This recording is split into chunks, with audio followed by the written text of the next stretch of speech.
আগামীকাল 10 এপ্রিল থেকে সারা দেশে একযোগে শুরু হচ্ছে 2025 সালের মাধ্যমিক স্কুল সার্টিফিকেট, এসএসসি ও সমমানের পরীক্ষা। সারা দেশের বিভিন্ন শিক্ষা বোর্ডের অধীনে এবার পরীক্ষায় অংশ নিচ্ছে 19,28,000 শিক্ষার্থী। ওয়ালটন আবারও মিলিনিয়ার অফারে ওয়ালটন ফ্রিজ কিনে আপনিও হয়ে যেতে পারেন মিলিয়নিয়ার। মিলিনিয়ার ছড়াছড়ি দেশ জুড়ে, এটা শুধু ওয়ালটনই পারে।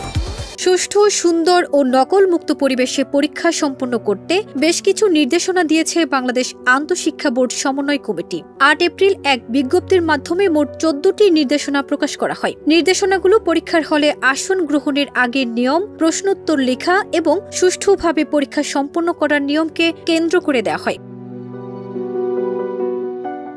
অন্যদিকে এসএসসি ও সমমান পরীক্ষাকে ঘিরে সারা দেশে বেশ কিছু বিধি নিষেধ আরোপ করেছে। পরীক্ষার কেন্দ্রগুলোর 200 গজের মধ্যে পরীক্ষার্থী ছাড়া জনসাধারণের প্রবেশে নিষেধাজ্ঞা দিয়েছে Dhaka metropolitan police. 9 April DMP commissioner Sheikh Mohammad Sajjad Ali স্বাক্ষরিত এক আদেশে এই নিষেধাজ্ঞা জারি করা হয়।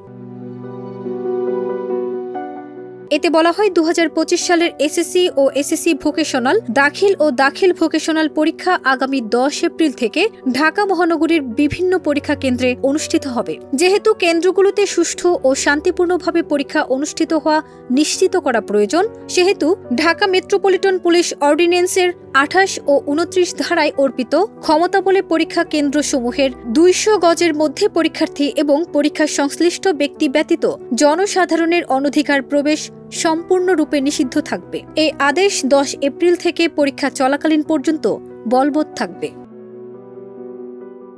ফারজানা নিকিতা, দেশ রূপান্তর।